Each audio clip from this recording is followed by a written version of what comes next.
तो बिहार के एवरेज लोग 98 रुपया रोज़ कमा पाते हैं। कफन में जेब नहीं होता है, कफन के कपड़े में जेब नहीं होता है, लेकिन उस पर भी हम जीएसटी वहन करते हैं कि हमें कुर्सी पर बने रहने दीजिए, बाकी आप जो कीजिए। और जनता से मैं ये कहना चाह रहा हूँ कि आप अगर रोटी को सेक के उल्टेंगे नहीं तो फिर रोटी जल जाएगा। आप एक पार्टी का नाम जानते हैं कि जन स्वराज, जो कि बिहार में एक अलग ही तूफान मचाई हुई है। और नया बात यह है जो जन स्वराज बहुत कम समय में बिहार में अपना एक अलग नया पहचान बना लिए हैं और उसमें विभिन्न दल के लोग बुरा तेज़ी से जुड़ रहे हैं। आखिर जन स्वराज के पीछे जो लोग इतना जुड़ रहे हैं उनके पीछे का क्या राज है, और जन स्वराज के बारे में और विभिन्न मुद्दे पर इनसे हम बात करेंगे। सबसे पहले स्वागत है आपके भी, मैं चैनल को धन्यवाद करता हूं और आपके जितने भी व्यूअर्स हैं, देखने वाले हैं, मैं उनको भी बिहार की इस बदहाली से कैसे निकले इसके बारे में बताना चाहता हूं और सबों को मैं नमस्कार करता हूं, आदाब करता हूं, जोहार करता हूं। बहुत बहुत धन्यवाद। आप बिहार विधानसभा चुनाव को कैसे देखते हैं? देखिए, ये बिहार की जो अभी राजनीति है 35 साल की, कांग्रेस, राजद, बीजेपी, जदयू, आप ये देखते आ रहे हैं शुरू से कि पहले कांग्रेस ने ठगा, फिर उसको कांग्रेस राजद ने मिल के ठगा, फिर उसको बीजेपी जदयू ने मिल के ठगा। तो उसके बाद हमारे प्रशांत जी जो सूत्रधार हैं हमारे जन स्वराज के, ये विभिन्न पार्टियों के लिए काम करते थे, लेकिन ये बिहार का लाल होने के नाते इन्होंने सोचा कि हमने जिनको जिनको बनाया वो तो हेलीकॉप्टर से उड़ के चले गए, लेकिन बिहार उसी बदहाली में रह गई और अन्य राज्य कहाँ से कहाँ चला गया। मैं बात करूँ 1990 का, तो 90 के दशक में भी बिहार अति पिछड़ा राज्य 28वां था और आज 2025 है, 35 साल के इतिहास में भी 28वां अति पिछड़ा राज्य है। तो इससे और जनता से मैं ये कहना चाह रहा हूँ कि आप अगर रोटी को सेक के उल्टेंगे नहीं तो फिर रोटी जल जाएगा।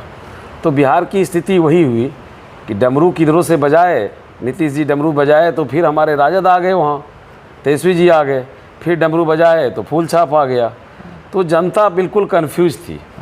तो इसलिए एक तीसरी पार्टी के रूप में जो आज जन सैलाब उमड़ के जन स्वराज की तरफ आ रही है, वो सिर्फ प्रशांत जी के आइडियोलॉजी से जो इनका वादा है, वो वादा किसी भी तरह से खोखला नहीं है, सबके पीछे हमारा विजन है।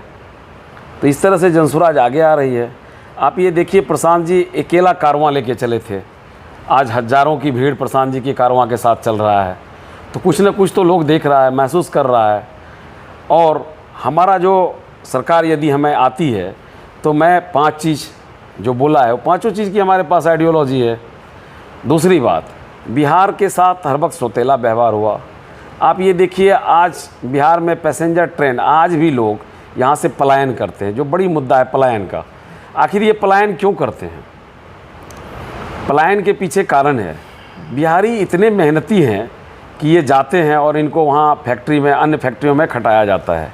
जबकि वर्ष 1914 की बात करें तो बीजेपी को बिहार से 39 सीट मिला, 40 में किशनगंज सीट छोड़ के 39 सीट मोदी जी को मिला। लेकिन मोदी जी ने बिहार के लिए क्या किए? जब डबल इंजन की सरकार है तो होना चाहिए ना, एक बार भी कभी बिहार के लिए मीटिंग भी किए होते कि नहीं यहाँ उद्योग कैसे होगा, क्या होगा। जो आप देखेंगे एक मीटिंग नहीं किए, सिर्फ चुनावी वर्ष आता है तो बड़े बड़े वादे करते हैं। जो इन्होंने कहा था कि मैं चीनी मिल को खुलवाऊंगा, ये मिठास कहाँ गई? इनका पहला कहना था ये मिठास कहाँ गई? ये मिठास मैं इसी चीनी मिल के चीनी से फिर यहाँ पीऊँगा, बेतिया में ये बोले थे। लेकिन आज फिर चुनावी वायदे चल रहे हैं। अभी किसी भी प्रकार का घोषणा होता है पूरे देश का तो वो बिहार में आके करते हैं लोगों को प्रभावित करने के लिए। तो ये सब जुमला है। मोदी जी क्या कहते हैं, बिहार के लोगों के लिए ट्रेन देने की बात करते हैं लेकिन फैक्ट्री देने की बात नहीं करते हैं। इस पे हाँ, यही मोदी जी बिहार के लोगों को श्रमिक 5 ट्रेन अभी बोले हैं कि 5 श्रमिक ट्रेन बिहार को दिया जाए तोहफा में। श्रमिक यानी ये श्रम करने यहाँ से गुजरात जाएंगे, लेकिन यहाँ फैक्ट्री की बात नहीं करते हैं। और जब गुजरात जाते हैं तो वहाँ विश्व की सबसे बड़ी स्पेक्ट्रम वाली फैक्ट्री जो है वो लगाने की बात करते हैं। और बिहार जब आते हैं तो 5 किलो अनाज की बात करते हैं। तो आप देख सकते हैं कि वो बोलते हैं कि चौथा जगह पर मैं लेके चला गया हूँ देश को, चौथे वैश्विक अथी में। लेकिन आप 2/3 81 करोड़ व्यक्ति आज भी 5 किलो अनाज लेता है। 5 किलो अनाज में कमोबेश जो लोगों ने कह रहा है 4 किलो मिलता है, कट छट के 1 किलो इधर उधर करके 4 किलो मिलता है लोगों को। तो वो जिस तरह से ये बात वो गुजरात में करे तो अब तो समझ में आएगी। गुजरात में ये बात नहीं करते हैं। आज उन्होंने बुलेट ट्रेन की बात की गुजरात में। आज 1 लाख करोड़ का कर्ज लिया देश में, तो 1 लाख करोड़ में क्या बिहारियों का हिस्सा नहीं है? सभी नागरिक का है, पूरा देश का हिस्सा पूरा देश का है। तो वो उसका कर्ज बहन बिहारी भी कर रहा है, जबकि वो पूरे देश के लिए। और बिहार के लिए कौन सा ट्रेन? श्रमिक ट्रेन। श्रमिक ट्रेन। और आज भी आप देखते होंगे कि हमारे बिहारी जब काम करने जाते हैं और पर्म में जब घर लौटते हैं तो लेटरिन बाथरूम की जगह पर सो के लेट के टीटी से, पुलिस वालों से, सबसे डंडा खा के बिहार पहुंचते हैं। तो ये तो तकलीफ़ की बात है। अभी भी क्या कहते हैं, पूर्णिया कोट से जो अमृतसर के लिए ट्रेन जाती है सुबह में, जनसेवा एक्सप्रेस, उसका रात का स्थिति बद से बदतर रहता है। ऐसा क्यों?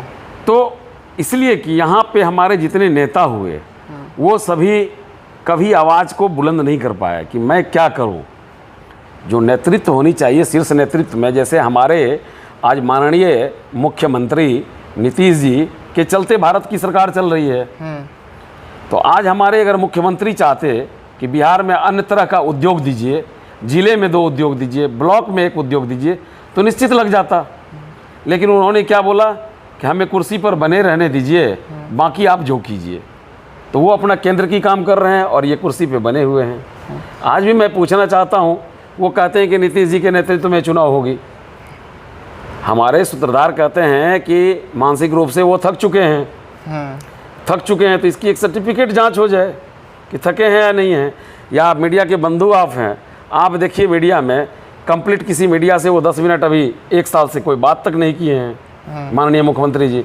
वो मीडिया में आके बात करें, जवाब बात भी करते हैं तो अर्नगल बयान दे देते हैं। तो बात करें तो उससे पता चलेगा। और अभी आपने हाल फिलहाल का कार्यक्रम देखा होगा कि हमारे जो अभी राज्य के जो सबसे बड़े अधिकारी हैं सिद्धार्थ जी, उनके माथे पर उन्होंने रख दिया। हाँ, वो क्या एक सम्मान समारोह में उससे पहले आपने बहुत घटनाक्रम देखा। आज करोड़ों रुपया देश की, राज्य की ख़त्म हो रही है। कफन में जेब नहीं होता है, कफन के कपड़े में जेब नहीं होता है, लेकिन उस पर भी हम जीएसटी वहन करते हैं। तो जब मैं सुबह करता हूँ, ब्रश करता हूँ, पेस्ट लगाता हूँ, वहाँ से जीएसटी देना शुरू करता हूँ। आज हम सोने तक। हाँ, सोने तक। आज ये मेरे पैसे का दुरुपयोग हो रहा है। मैं बिहार की बात करूँ तो बिहार के एवरेज लोग 98 रुपया रोज़ कमा पाते हैं, 100 भी नहीं पार किए हैं। और अगर मैं दो जिला को हटा दूँ, पटना को हटा दूँ, बेगूसराय को हटा दूँ, तो मात्र 82-83 रुपया एक आदमी कमा पा रहा है एवरेजन। तो इस स्थिति में क्या होगी? दूसरी बात है, अभी जो हमारे इसके कांग्रेस